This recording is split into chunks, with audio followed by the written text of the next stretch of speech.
सुनते हैं कि डरना नहीं चाहिए, डर लगे तो गाना गाओ, भजन करो, गाना गाने वालों को बोलते भजन करो, लेकिन फिर भी डर लगता है। ये बात तुम लोग एकदम ध्यान से समझना, ये अपने सबकी बात अपनी आप बीती के ऊपर प्रवचन है। हम लोगों को डर लगता है, हम लोग को लगता है संसार छोड़ के जाना है, तो क्या हम तिजोरी खाली कर देते, खोल देते हैं, ले जाओ? नहीं, लेकिन हमको पता है जब तक सांस है तब तक इसकी जरूरत है।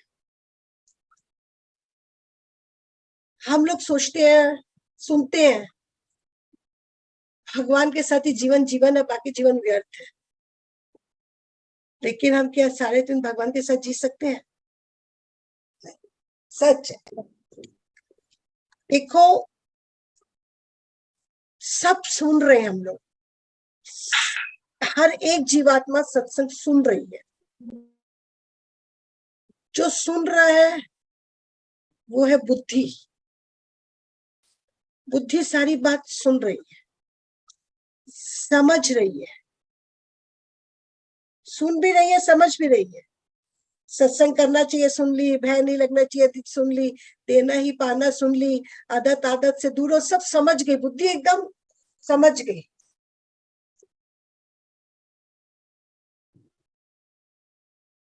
सच है ना? समझ में आ रही है ना बात? आ रही।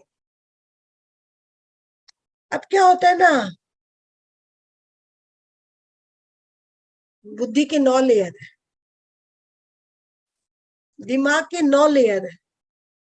पहले लेयर को सब बात समझ आती है, आ गई सब बात समझ, सबको पहले लेयर को सही बात समझ में आ गई।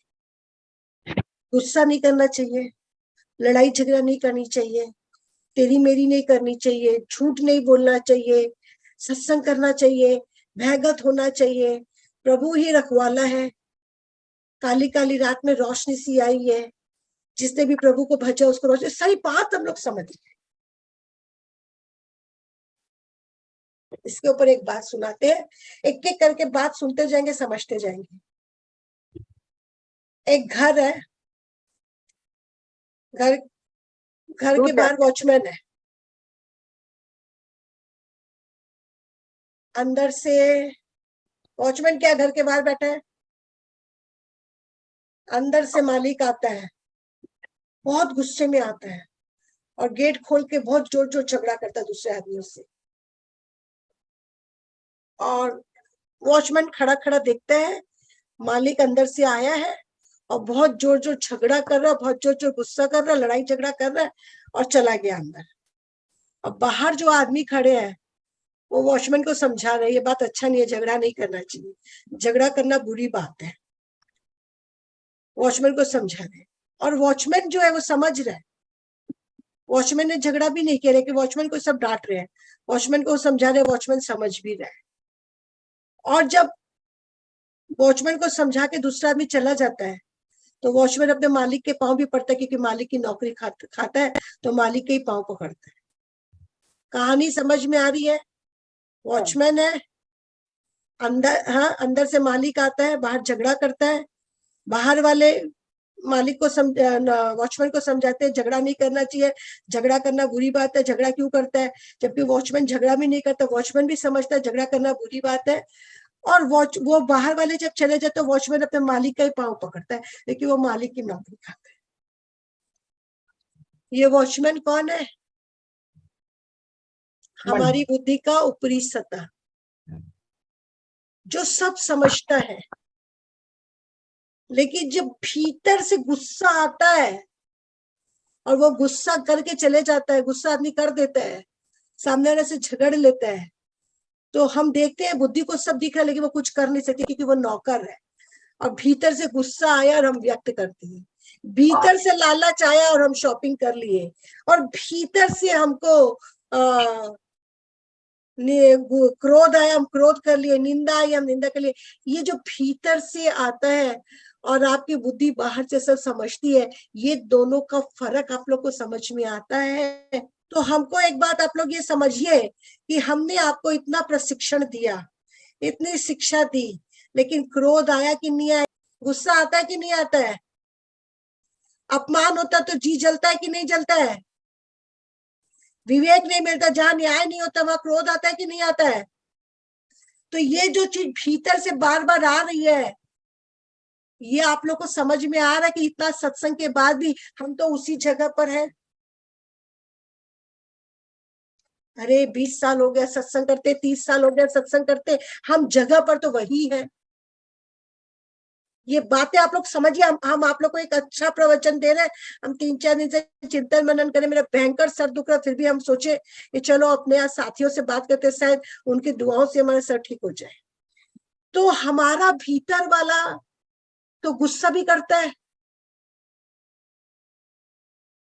लड़ाई झगड़ा भी करता है, लोभ भी करता है, संचय भी करता है, सब कर रहा है। वही जो करता है वो कर रहा है। ऊपर की परिधि में जो बात है वो हम समझे, हमारे ऊपर की बुद्धि के पास खाली सत्संग की बात है। अभी हम एक बात बताते हैं, परिधि और केंद्र, ठीक है? क्या आप लोग अपने घर के सरकमफेरेंस में चारों तरफ सोना चांदी हीरा मोती रखते हैं कि केंद्र में घर के भीतर तिजोरी में रखते हैं? तिजोरी में रखते हैं ना, सरकमफेरेंस में तो नहीं रखते हैं। घर के फेंस के चारों तरफ जहाँ पेड़ लगाते हैं वहां तो गाड़ गाड़ के नहीं रखते ना, अंदर तिजोरी में रखते हैं ना। तो सारी बातें जो मेन हमारे केंद्र में जानी चाहिए वो केंद्र में एक भी नहीं जाती है, सब परिधि में घूमती है। तो परिधि में सब बातें घूमेगी, केंद्र में नहीं जाती। केंद्र हमारे 9 ताले का है, अंदर में जाए तो केंद्र में बात जाती नहीं है। तो कर तो वही लेते जो करने की आदत होती है। हम ऊपर ऊपर से शिक्षित या प्रशिक्षित हुए हैं, हमारी परिधि साफ हुई है, केंद्र से हम बहुत दूर है, केंद्र में बातें पहुंचती ही नहीं है, जड़ में ज्ञान पहुंचा ही नहीं है, हमने जड़ से अपने अंदर को सुधारा ही नहीं है। इसलिए कोई कहता है अभी जीवन बदल रहा है, तो याद रखो सब परिधि से सज रहे हैं।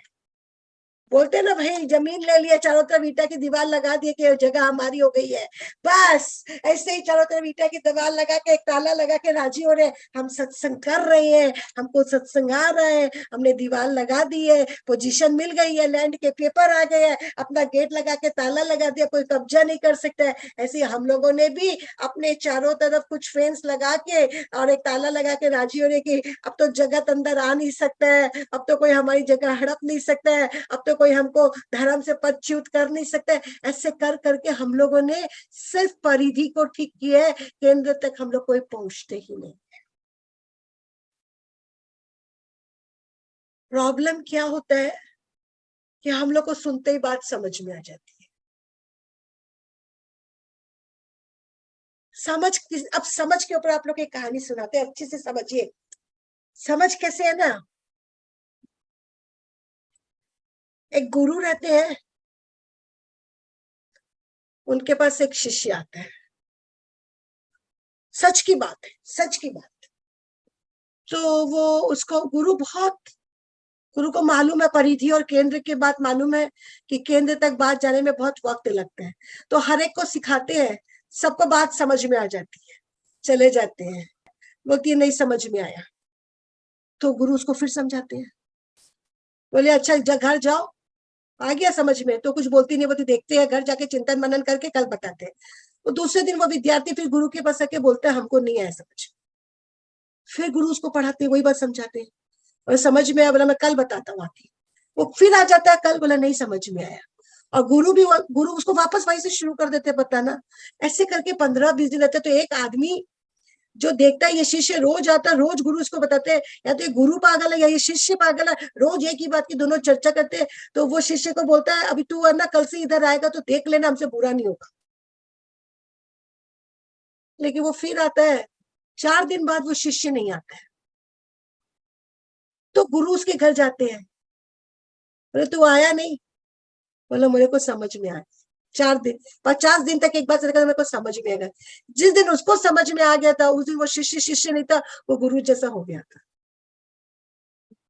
क्योंकि बात उसके केंद्र को समझ में आ। वो 50 दिन तक रोज आता है, रोज पूछता है, रोज करता है, रोज जीता है। लेकिन 50वें दिन जब वो नहीं आता है तो गुरु उसके पास जाता है और वो बोलता है मुझे बात आज समझ में आ गई है। तो गुरु उसको देखता है कि आज शिष्य शिष्य नहीं, आज गुरु शिष्य गुरु बन गया है, लेकिन बात उसके केंद्र में पहुंच गई है। इसलिए हम कहते हैं हरि से लगत रहो रे भाई, तेरी बनत बनत बन जाई। कब किसकी कैसे बनेगी कोई नहीं जानता है। परिधि के हिसाब से सबको ज्ञान आ जाता है, तो हम कहेंगे भाई आप अच्छा भजन गा लेते हैं, आप अच्छी वाणी बोल लेते हैं, आप अच्छे वक्ता हो गए, आप अच्छे श्रोता हो गए, आप अच्छे रचनहार हो गए हैं, ये सब चीज होती जाएगी। लेकिन भीतर से केंद्र से हम बदले, ऐसा असंभव है। ऐसा तब तक नहीं होता है जब तक कि हम पूरा श्रद्धा और विश्वास के साथ सत्संग नहीं करेंगे। सत्संग अगर हम लोग दिमाग से करेंगे कि ये करने से ये होगा, ये करने से ये होगा, तो सत्संग से परिधि का ही होगा। समझ में आ रही है बात? जो अपने को दूसरे को देख के कितने जल्दी कमेंट कर देते, 50 साल हो गया सत्संग करते अभी तक कुछ नहीं आया, कुछ नहीं, वही पड़ी है ये, वैसे ही गुस्सा करती है, वैसे ही करती है।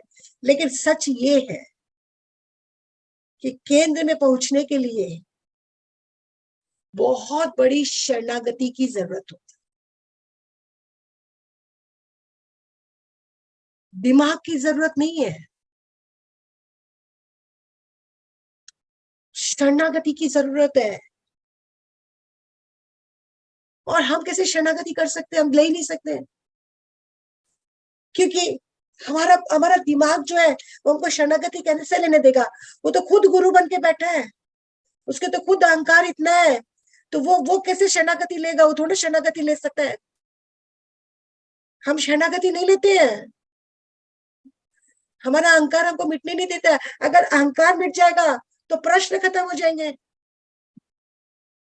सारे प्रश्न ही तो अहंकार के हैं, वजूद की तो प्रश्न है। जब वजूद ही नहीं है तो प्रश्न ही नहीं है, जब प्रश्न ही नहीं है तो उत्तर ही नहीं है, और जब बात ही नहीं है तो फिर क्या सिर्फ काम ही हो रहा है अंदर में? अब आप लोग समझिए बात। भीतर में केंद्र तक पहुंचना है। केंद्र में पहुंचने के लिए भगवान तो कह दिए ना, शब्दातीत, इंद्रियातीत, गुणातीत। केंद्र तक शब्द नहीं जाते, शब्द आपको सामान उमान बांध के तैयारी करके ट्रेन में बिठा देंगे, लेकिन जब उतरेंगे ना तो शब्द भी उतर रह जाएगा, अकेले जाना रहता है। जब अकेले अंदर जाएंगे तो न प्रश्न है, न उत्तर है, न बात है, न जीत है, न कुछ है। तो जब ऐसे जाएंगे केंद्र में, तब आपको केंद्र में आपका परिवर्तन आपको समझ में आएगा।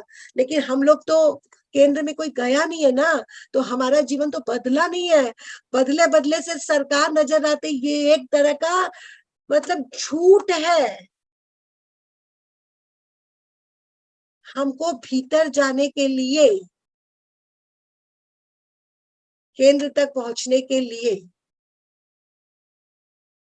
शांत होने की जरूरत, आंख बंद करके अलाइनमेंट करना है, अपने श्वास पे काम करना है। सांस केंद्र तक जाएंगे और आएंगे, वही हमारे केंद्र में हमारा आमूल परिवर्तन करेगा। हम आपके अंदर नहीं जाएंगे, एक तो मेडिटेशन के थ्रू, और एक हर वक्त अच्छा सोचो, अच्छा बोलो, अच्छा करो।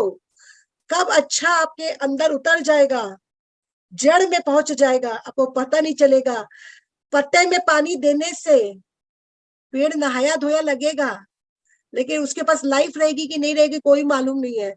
वैसे ही ऊपर का सत्संग करोगे तो ऊपर से चमक दमक साफ सुथरे दिखोगे, पर जड़ और केंद्र में पानी अगर डालोगे, जड़ में पानी अगर जाएगा, तो पेड़ पौधा हमेशा हरा भरा रहेगा। हमें हमारी जड़ तक गुरु भाव पहुंचे, इसका ध्यान रखना। हम लोग जड़ तक मजबूत नहीं होते हैं, सो इस सत्संग की वो लगन नहीं है, वो पकड़ नहीं है, लेकिन पानी अभी तक हमको जड़ में डालना आता नहीं है, इसलिए हमारा मन खड़ा हो जाता है। इसलिए हमारा क्रोध खड़ा हो जाता है, ईर्ष्या द्वेष खड़ी हो जाती है। तुम महान हो कि तुम महान हो, क्या हम क्या काम है? हम क्रोध में आ जाते हैं, हम लड़ाई झगड़ा में आ जाते हैं, मान अपमान में आ जाते हैं, हम टोंटिंग में आ जाते हैं। ये जितनी भी चीजें हमारे अंदर आती है, ये सब परिधि से आती है, केंद्र से आती है, क्योंकि केंद्र अभी तक बदला नहीं है। परिधि से नहीं, केंद्र से आती है, केंद्र अभी बदला नहीं है। और जो सत्संग नहीं करता है वो तो एकदम ही बाहर भीतर दोनों तरफ उसका तो बैंड बजा हुआ है। हम लोग क्या है, ऊपर से शिक्षित है, भीतर से वैसे के वैसे रह जाते हैं। तो केंद्र तक बात जाने के लिए हमको जड़ की सिंचाई बहुत जरूरी है, और जड़ की सिंचाई के लिए श्रवण की एकाग्रता बहुत जरूरी है। बात बुद्धि तक ही जाती है, लेकिन तह तक नहीं जाती। हम एक बात बोले, जब कोई कोई बहने की बातें तह तक चल जाती है, तो वो कहती है आजकल हम इनसे झगड़ा नहीं करते। केंद्र में बात जाने के बाद झगड़े कम होने लगते हैं, जरूरत का संसार सिमटने लगते हैं, किसी की उम्मीद की जरूरत नहीं है। भगवान अगर अपने रिश्तों को अपने से दूर करता है, अपन कितने रोते हैं। आजकल हमारा पति हमसे बात नहीं करता है, बच्चा सुबह जाता है रात को आता है, मैं तो घर में दैया की तरह खाली नाश्ता खाना नाश्ता खाना घर ही देखती रहती हूँ। पर सबसे ज्यादा कृपा उसी व्यक्ति के ऊपर है जो घर में रहता है और घर वाले उससे सब दूर है। छप्पड़ फाड़ के जब कृपा होती है तो भक्त भी रोता है, कमबख्त को समझ ही नहीं आता भी छप्पड़ फाड़ के कृपा है, अपनों की सेवा भी करते और अपने पास भी नहीं है, तो वो ऐसे रोता है। कोई दिल की बात ही नहीं करता है, कोई मन को सहलाता नहीं है, कोई माथे पे हाथ फेरता नहीं है। अरे तेरी भी कितनी बड़ी कृपा है, तू क्यों जीव के लिए परेशान है? तेरी तो शिव सुनने के लिए तैयार है, तू शिव से बातें कर। बात समझ में आ रही है? दर्द में दुआ छिपी है, पता चलता है कभी किसी को? हमें ये बात समझनी है। अभी हम लोग तल से ही समझते हैं, फिर वही सुबह पहले ऐसे लगेगा इनको चाय नाश्ता देते लेकिन बात ही नहीं करते हैं। कोई बोलेगी मेरे ये होते तो मैं इनके लिए कितना करती। हर बात का हम लोग दुख उठा रहे, जो संस्कार कट गए हैं कट गए हैं। पास रह के भी अगर कोई दूर है तो ये बहुत बड़ी कृपा है। पति और पत्नी की दूरी के बीच में भी याद रखो आनंद बह रहा है। आनंद तभी नहीं बहता है जब हमारी कामना और वासना और इच्छाएं बच जाती है, तो वो पति अगर पूरी नहीं करता है तो वो बहुत खराब लगता है। अगर कोई इच्छा उससे बाकी ना रह जाए तो आनंद ही आनंद रहता है।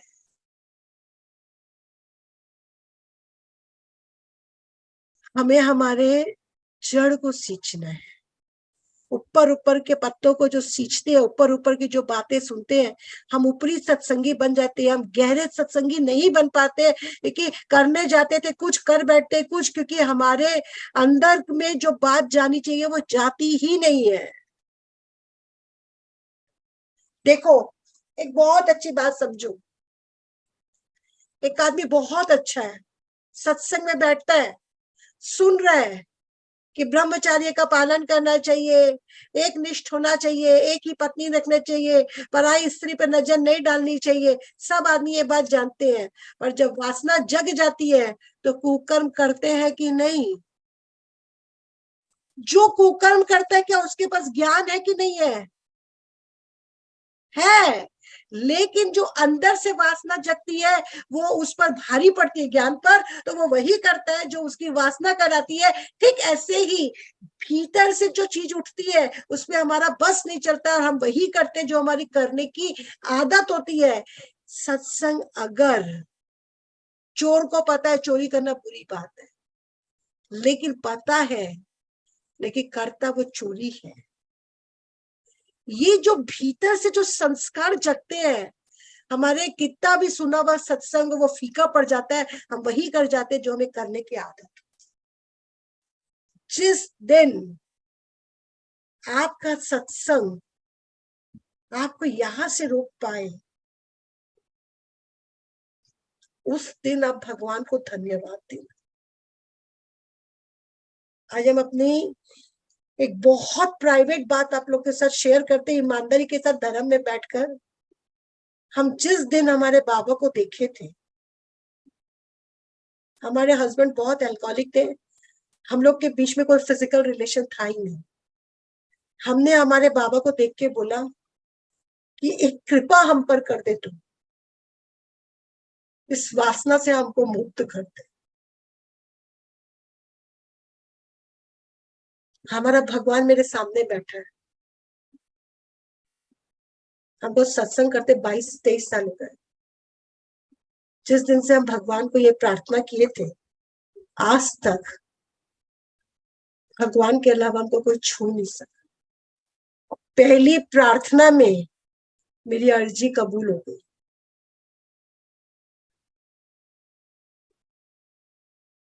पहली प्रार्थना में मेरी अर्जी कबूल हो गई कि मेरे पिंड से वो प्रार्थना निकली थी कि हमें वासना मुक्त किया जाए, कामना मुक्त किया जाए। हम हमारे पत्नी की, धर्म पत्नी नाम के थे उसकी माँ की तरह जीवन यापन करते थे कि वो मेरा बच्चा है, उसको हमको पालना है। ये मेरे सतगुरु की कृपा है। जो जिसके हस्बैंड की डेथ हो गई उनको भी ये कृपा मिलेगी, जिसके हस्बैंड रहकर भी उनके पास नहीं सोते उसको भी ये कृपा मिलेगी। तो ये कृपा तो मेरे भगवान ने अगर मुझे दी है, तो ये तो आपको विरासत में मिलेगी। प्रार्थना करो तल केंद्र से कि हमें सच में मुक्ति दो। हमें भीतर से भाव आएगा। हम आप लोग को पढ़ के तो नहीं सुना रहे हैं, हमने बहुत कुछ जिया है सत्संग में बैठकर। हर परिस्थिति को हमने जिया है। अभाव के पल भी हमारी जिंदगी में बहुत बड़े रूप में आते थे, तो वो तो हमको काटने पड़ेंगे ना, कि जब जब हमारे जीवन में अभाव आता है हम लोग मजबूत होते। हमको इतना में ही जीना पड़ेगा, हमको ऐसे ही जीना पड़ेगा। अभी हमारे लाइफ का यही ट्रुथ है।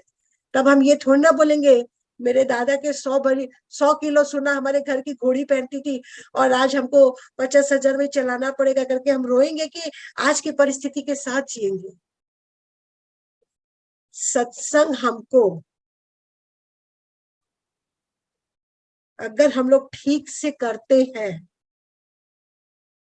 तो मेरा ये विश्वास है हम लोग बहुत थल तक ठीक होते हैं। देखो, एक बहुत अच्छी बात तुम लोग को समझाते हैं। 90% प्रॉब्लम जो होती है साइकोसोमेटिक डिजीज होती है। साइकोसोमेटिक डिजीज मतलब सारी बीमारियां विचारों का खेल है। मान लो किसी ने हमको बहुत दुख दिया, कोई चाइल्डहुड में अब्यूज होता है, उसके अंदर एक लॉक हो जाता है, उसके अंदर एक तकलीफ आ जाती है, इसने मेरे को बेमतलब का मिसयूज किया, उसको बड़े होके थायराइड हो जाता है। किसी इंसान ने तुमको 1000 बार गाली दी, तुम्हारे दिमाग में ये गाली से दर्द पैदा किया, तुम्हारे अंदर ब्रेन स्ट्रोक आने लग जाता है। कहीं तुम डिजर्व करते थे फर्स्ट आने के लिए, लेकिन पार्शलिटी हो जाती है, तुमको अस्थमा हो जाता है। कहीं तुमको प्रॉपर नरिशमेंट नहीं मिलता, माँ के 4 बच्चे, तुम बड़े हो, तुम पर जरूरत से ज्यादा जिम्मेदारी माँ डाल देती है, तो तुम बड़े होते होते देखो तुमको ऐसा लगता है कि है ना, तुम्हारी वो सोच के कारण तुम्हारे अंदर नेगेटिव थॉट्स आने लगते हैं और तुम्हारी बॉडी है ना ड्रेन होने लगती है। हमारी पूरी जिंदगी में जितनी भी घटनाएं हमारे अंदर घटती है, वो घटनाओं से हम इतने बीमार हो जाते हैं ना, एक समय आने के बाद हर बात हमारा बीमारी का रूप परिणित कर लेती है। हम लोग यहाँ तक सत्संग को समझे नहीं थे, इसलिए आज से आप लोग के जीवन में, सबके जीवन में, हमारे आपके सबके जीवन में हर घटना के प्रति हमको क्षमा करना है कि हम इस दौर से भी निकल गए, इसके लिए धन्यवाद। मेरा ये पल भी चला गया, इसके लिए धन्यवाद। हमें कभी कभी ऐसा लगता है कि हमारा हस्बैंड ऐसा था, हम उसको माफी नहीं करते हैं, तो हमारे अंदर बहुत सारी डिजीज फॉर्म हो जाती है। कभी अपने बच्चे में कोई कमी देखते तो डिजीज फॉर्म हो जाती है। अरे कोई भी चीज देखते वक्त ये मान लो कि ये दौर से हमको गुजरना है, सहजता से, ये भी अच्छा है।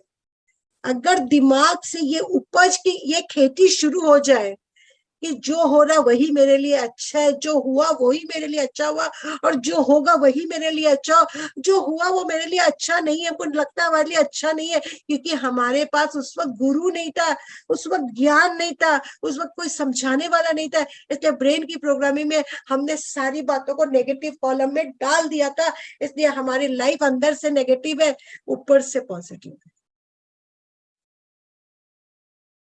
मेरे प्यारे साथियों, एक बात याद रखो, कोई ऐसी बात नहीं है जो तुम्हारे हमारे साथ नहीं हो रही। हर आदमी अच्छा है, हर आदमी की कमजोरी होती है धन और स्त्री। रामायण में तो इतना तक बोला गया है कि लड़की को बाप के साथ भी अकेले नहीं रहना।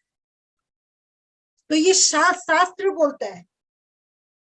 तो अगर कहीं किसी के साथ कुछ भी हुआ है और हम लोग उसको एक्सप्रेस नहीं कर पाते और उसको अंदर में रखते हैं, तो ही तो बुढ़ापे में कैंसर आता है,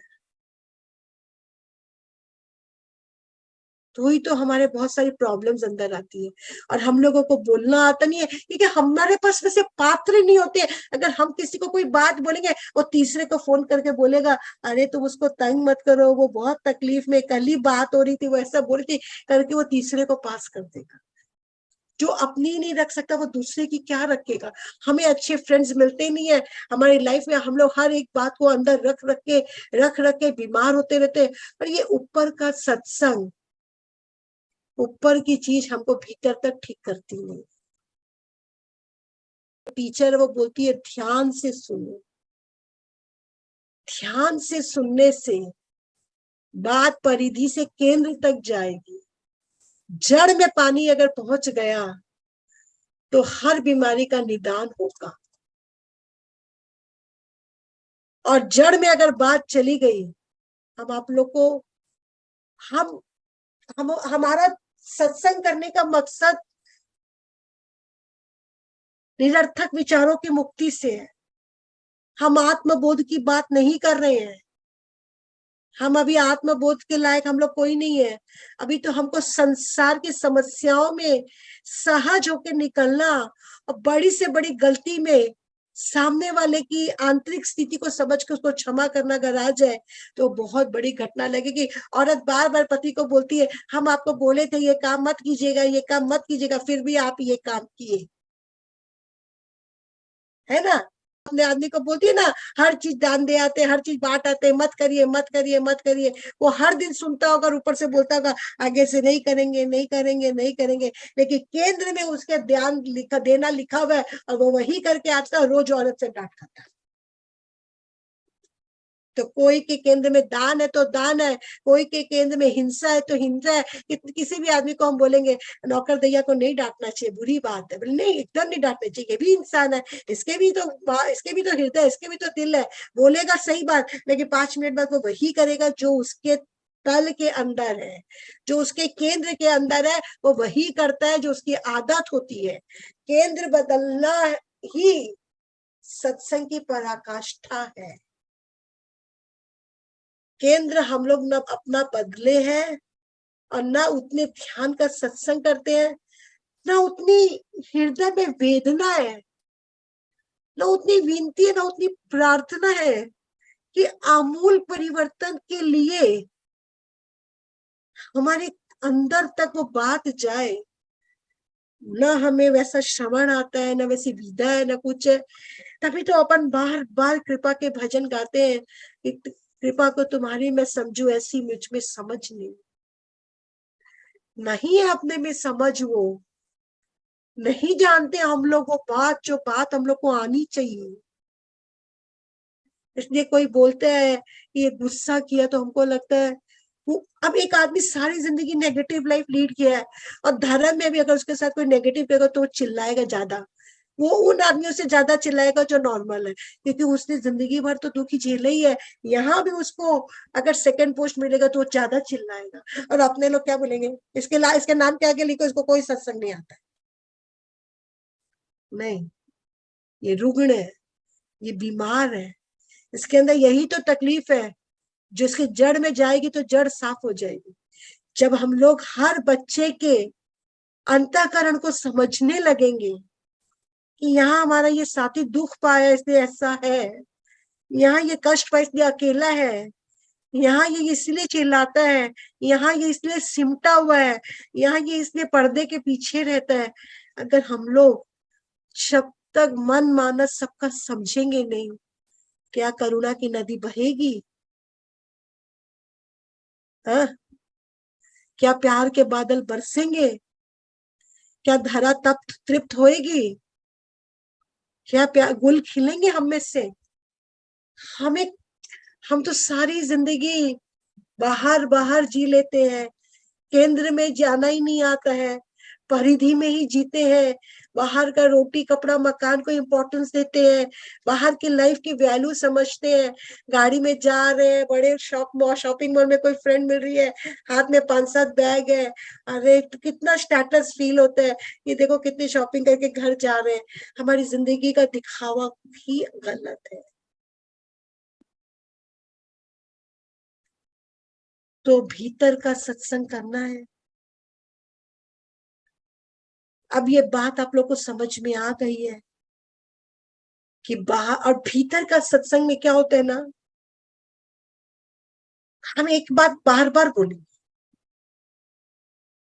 ऐसे बोलते ना भगवान इस पे छप्पड़ फाड़ के कृपा कर दे। संसार में लोग एकदम ही लड्डू है, पर परमात्मा की छप्पड़ फाड़ की कृपा है इन पर, क्योंकि अच्छा सोचते हैं, अच्छा बोलते हैं, अच्छा करते हैं, छप्पड़ फाड़ की कृपा है। और हम आप लोग को बार बार यही बात समझाते हैं कि बात अगर अंदर पहुंच गई तो घटना कुछ घट जाएगी, और दिमाग के स्तर पर अगर सत्संग रह गया तो वो है ना, जन्म जन्म मुनि जतन कराए तबहु न पार लगे वाली बात हो जाएगी कि कितना ही जन्म जन्म हम लोग जतन कर रहे हैं, लेकिन हम लोग तल का सत्संग कर रहे हैं। इसके कारण क्या होता है कि बात अंदर नहीं जाती है, तो व्यक्ति का चित्त हिल जाता है, क्रोध आ जाता है, तो विवेक घूम जाता है, वो घूम जाता है, विवेक काम ही नहीं करता है। अभी कोई व्यक्ति प्रेम में पड़ता है तो उसका दिमाग काम करता है क्या? अगर ऐसा होता तो सारे लव मैरिज सक्सेस हो जाते हैं। मैरिज सक्सेस हो सकता है, लेकिन लव मैरिज का सक्सेस होना बहुत मुश्किल है। लेकिन मैरिज में तो हम पहले जानते ही नहीं है, हमारे लिए नए नए, जानते जानते ही बच्चा हो जाता है, जानते जानते ही और एक बच्चा हो जाता है। जब तक हम जानते तब तक तो हम उस परिवार में 10-12 साल हो जाते हैं, तब तक हमको आदत पड़ जाती है, सहनी हो जाती है, वही जिंदगी हमको आ जाती है। और लव मैरिज में तो हम पहले प्रेम कर लेते हैं, अच्छे पलों को जीते, बाद में ओरिजिनलिटी आती है कि कपड़ा दो, नाश्ता दो, खाना दो, ये दो, वो दो। वो जो दिन में 4 बार बाहर मिलते थे, वो 4 बार घर में टेबल पे मिलते हैं, ये कर दी क्या, वो कर दी क्या, वो कर दी क्या, वो कर दी क्या। तो जिंदगी हमको जो सिखाती है, उस सिखाने में एक धर्म भी छुपा हुआ है। इस धर्म को भीतर से जागना पड़ेगा, धर्म ऊपर से नहीं जगेगा। पेड़ को जड़ से सींचना है, हमको भीतर से शुद्ध बुद्ध निरंजन निर्विकार महान बनना है, लेकिन उसके ऊपर बहुत सारे निरर्थक बादल विचार के आगे, जिसके कारण हम अपने तल तक, अपने केंद्र तक पहुंच नहीं पाते हैं। और हमारा केंद्र अलग है और बुद्धि अलग है, इसके कारण जब जो होना है करता रहता है। बुद्धि है ना, देखती रहती है, बुद्धि बुद्धि सब चीज, बुद्धि वॉचमैन की तरह, उसको सब पता चलता है। गुस्सा आ गया करके चला गया, बुद्धि कुछ कर पाती है? कुछ कर पाती है? लड़ाई झगड़ा होता हो जाता है, बुद्धि कुछ कर पाती है?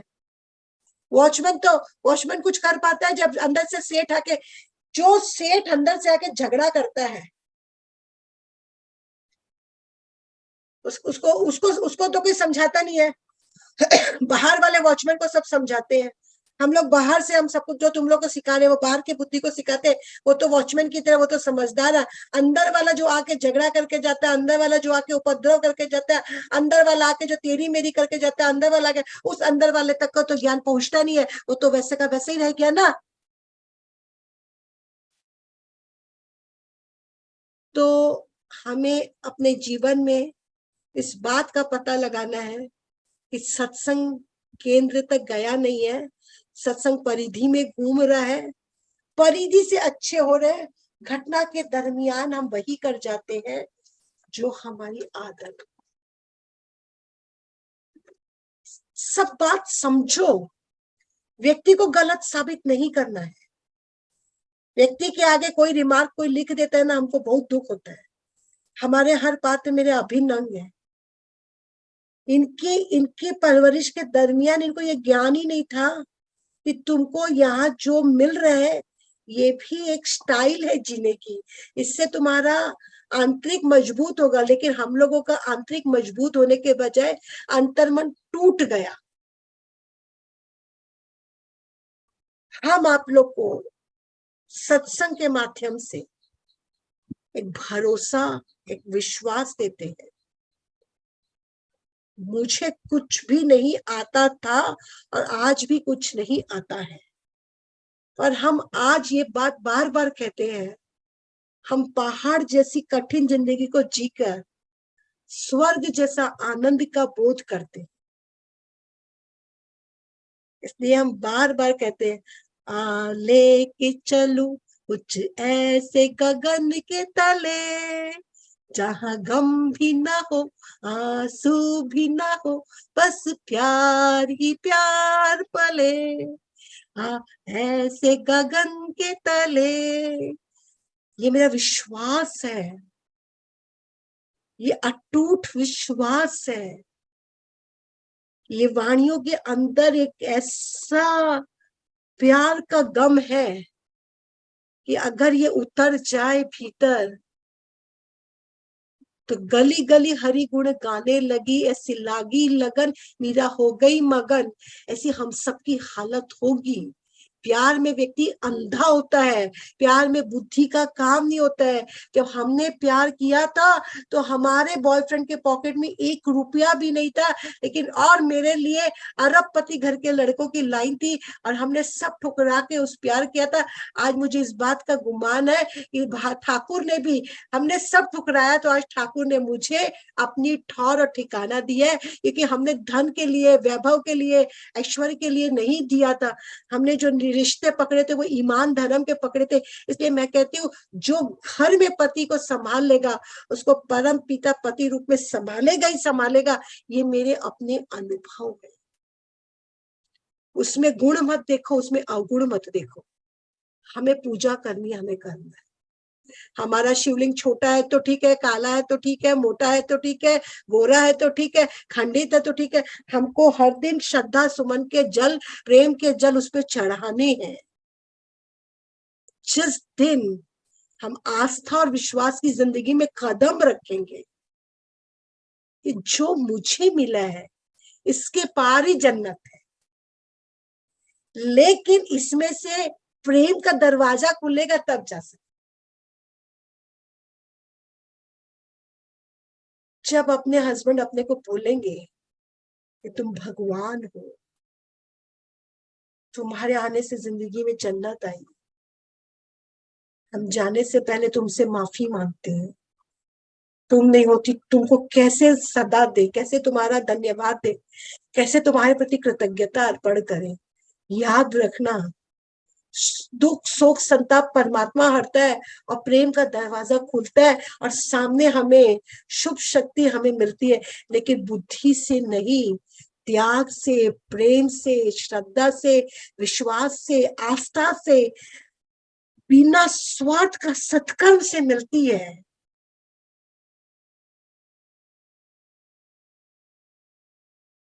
हम आप लोग की जिंदगी में अपने अनुभव से, अपने गुरु की कृपा से एक ज्योत जलाना चाहते केंद्र के अंदर, कि केंद्र अगर हमारा ठीक हो गया तो सब ठीक हो जाए। इसलिए सत्संग दिन साल महीने का नहीं है, जन्म जन्म का है। करते चलो, बनते चलो, समझते चलो, समर्पित होते चलो। जिस दिन कुछ हम में बचेगा नहीं, तो सिर्फ वही बचेगा। वो तो अपने अंदर है। अपन बोलते नहीं को राम निकल गो, मरता है कोई आदमी को तो बोलते ना राम राम सत्य है, इसका राम निकल गया। माँ लोग गुस्सा होती थी तो बोलती ना तेरा राम निकल गो के को काम करा। तो राम हमारे अंदर है, केंद्र में है, और हम परिधि में है। ये सत्संग की वाणी का साथ पकड़ के, हाथ पकड़ के धीरे धीरे केंद्र में जाएंगे। और केंद्र में जो चीज है वो जब शुद्ध होगी तो अचानक लगेगा कि क्रोध करना चाह रहे पर क्रोध हो नहीं रहा है। बहुत मन कर रहा है इसे झगड़ा करें, पर हो नहीं रहा है। बहुत मन कर रहा है आज कि ना इसको आज कुछ गिफ्ट नहीं दे, पर देखते ही मन बह रहा है, ले ले ले ले, जो लेना है ले लो, क्या फर्क पड़ता, और आ जाएगा, है ना, देखा जाएगा, कल किसने देखा, आज तो देख के सुख ले ले। ये घटनाएं हमारे जीवन में घटेगी। और हम कहते हैं सारी जगह तो हम लोग जाते हैं, मारवाड़ी है ना, अपने लोग ट्रेन में कभी जाते थे तो कैसे लेके जाते थे, कढ़ाई की पूड़ी, आलू का सूखा साग, भुजिया, चिप्स, अच्छा दिल की सर की चक्की, गूंद का लड्डू, दो मीठा भुजिया, हाँ तू यो ले तू वो ले, अच्छा मिर्चा को अचार खटा, अच्छा उस बैग के उस कोने में झुक झुक के भी निकालते हैं। और कैसे खाते हैं अपने लोग, सारे सफर में खाली खाने का ध्यान रखते हैं। ये हम है। लेकिन ऊपर से आए थे तो कुछ लेके आए थे, खट्टा चार पूड़ी या लड्डू वड्डू, या जाएंगे तो आपके घर वाले कोई पार्सल देंगे आपको? जिस यात्रा में कुछ लेकर नहीं आए थे, कुछ लेके नहीं जाएंगे, उस यात्रा में हमारा संचय देखिए कितनी निरर्थक चीजों का है।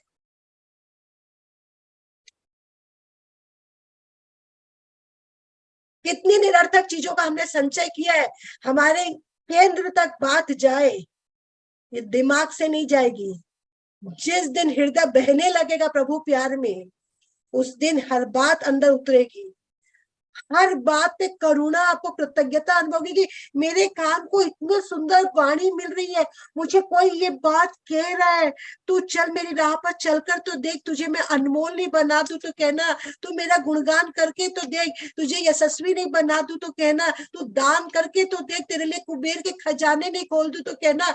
वो जब हमसे ये बातें कहता तो हमको ऐसा लगता है 7 वचन पति क्या लेगा, प्रभु तो खुले आम आशीर्वाद देके कैसे निभाते हमको वचन दे देके, तू ये करके तो देख, तुझे नहीं करता हूं तो बोलना, ये करके तो देख, तुझे नहीं करता हूं तो कहना। कोई फर्क नहीं पड़ेगा, कौन अपना बच्चा है, कौन पराया बच्चा है, कौन अपने लिए खड़ा हो जाएगा किस पल हम लोग नहीं जानते हैं। अपने बहुत दूर चले जाएंगे, और कितने गैर अपने बन के आके कंधा देके ले जाएंगे पता भी नहीं चलेगा। सत्संगी का जब राजमा का शरीर शांत हुआ था तो सारे सत्संगी तो खड़े थे, दिल्ली बम्बई कलकत्ता से, क्या हम लोगों ने नहीं देखा उनको कितने लाड़ प्यार से सत्संगी लेके गए थे? तो क्या उन्होंने क्या बच्चे पैदा किए थे, क्या उनका पति था, क्या उनका परिवार था? कोई परिवार की महत्ता थी सत्संगी के सामने? जो सत्य की शरण में सचमुच आ जाएगा, जिसका अंतःकरण बदलने लगेगा, वो याद रखना कि केंद्र बदल रहा है। केंद्र बदल रहा मतलब सिंहासन तैयार हो गया, स्वयं प्रभु विराजमान होंगे। प्रभु विराजमान का मतलब है कि हर परिस्थिति में हम सहज रहना सीखेंगे कि ये पल भी जाएंगे, ऐसे ही जाएंगे। इसका कोई भी चीज की जो बीमारियां अपने अंदर है, वो पुराने जो अपने घाव है, जो रह रह के उभरते हैं और हम लोग को दुख देते हैं, क्योंकि हमको उनको ट्रीटमेंट करना नहीं आया है। ऐसे किसी के एंजाइटी आती है, किसी को लोनलीनेस से डर लगता है, किसी को मन चाहिए नहीं होती तो गुस्सा आता है। ये हमारी प्रीवियस लाइफ जहाँ गुरु नहीं थे, उसका इतना गहरा डेंट है हमारे अंदर कि वो डेंट मिटता नहीं है। अगर हमारा डेंट नहीं भी मिटे तो हम डेंट दे तो नहीं किसी को। दुख देना बंद कर दे, तो सुख देंगे तो सुख मिलेगा। सही है ना? तो हम लोग दिमाग का सत्संग नहीं करेंगे। तन्ना उरा के मिल जा मैया को जो बट्टा को मिला, पूरा किए की बात हो जाओ, ऐसे नहीं सोचना। शरणागति के साथ सोचना, हर दिन भगवान से प्रार्थना करना है कि बाहर बाहर तन समझ चुका भी मन संवरना बाकी है। परिधि में बातें आ गई है, केंद्र में बातें जानी बाकी है। पत्तों को सींचा जा रहा है, जड़ सींचना बाकी है। बुद्धि से प्रेम होता नहीं है और प्रेम संसार को सुहाता नहीं है। बुद्धि से प्रेम होता नहीं है, प्रेम संसार को सुहाता नहीं है। इसलिए भीतर ही भीतर, भीतर ही भीतर अपने अंदर रस घोलते हुए चुपचाप ये यात्रा करनी है। जितना भला कर सको, सत्कर्म अगर खड़ा हो जाएगा आपके अंदर तो भी आप बहुत आगे बढ़ जाओगे। इसलिए हम आप लोग को श्रवण की महत्ता, सत्कर्म की महत्ता, कोई भी व्यक्ति सत्संग में कभी भी कोई गलती करे, याद रखना उसको क्षमा करेंगे, उसको ज्ञान नहीं देंगे, उसको प्यार करेंगे। ये यहाँ से दुख पाया हुआ इसलिए ये क्रोध कर रहा है, इसको सुनो, इसको न्याय नहीं मिल रहा, ये तकलीफ आ रहा है, इसका न्याय को ध्यान दिया जाए। वहां हम लोग नहीं बोलेंगे देना ही पाना है, देना ही पाना है तो उसी को दे दो ना। आई बात समझ में? वाणी को यहाँ विश्राम देंगे। जय गुरु की।